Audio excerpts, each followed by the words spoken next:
What's up, guys? So as you guys can see, my dad's about to quickly modify the Valance a little bit to fit the RS2000 nose piece on it.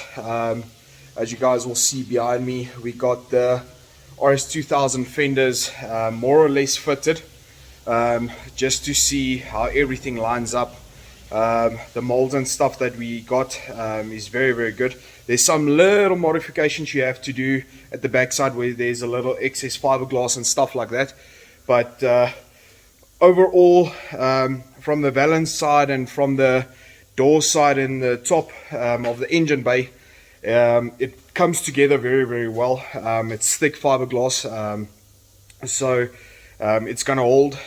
So yeah, we just have to modify the Valance because the RS2000 nose piece, as you guys can see there at the bottom, I'll show you now in more depth. We're gonna have to slot the Valance a little bit to get that bumper, the front section, the nose piece, to move in forward a little bit, but slight modifications, but we're getting there slowly but surely and getting everything fitted more or less to where they must be. And then obviously, like you guys have seen, where we were busy taking the old fenders off, there's still a lot of rust and panels that's totally gone for.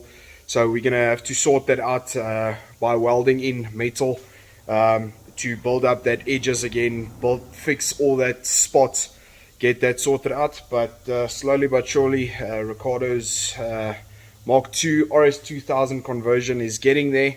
A lot of work still to do, but we're getting the parts that we got now fitted more or less, just to see how everything lines up and see what modifications we still have to do.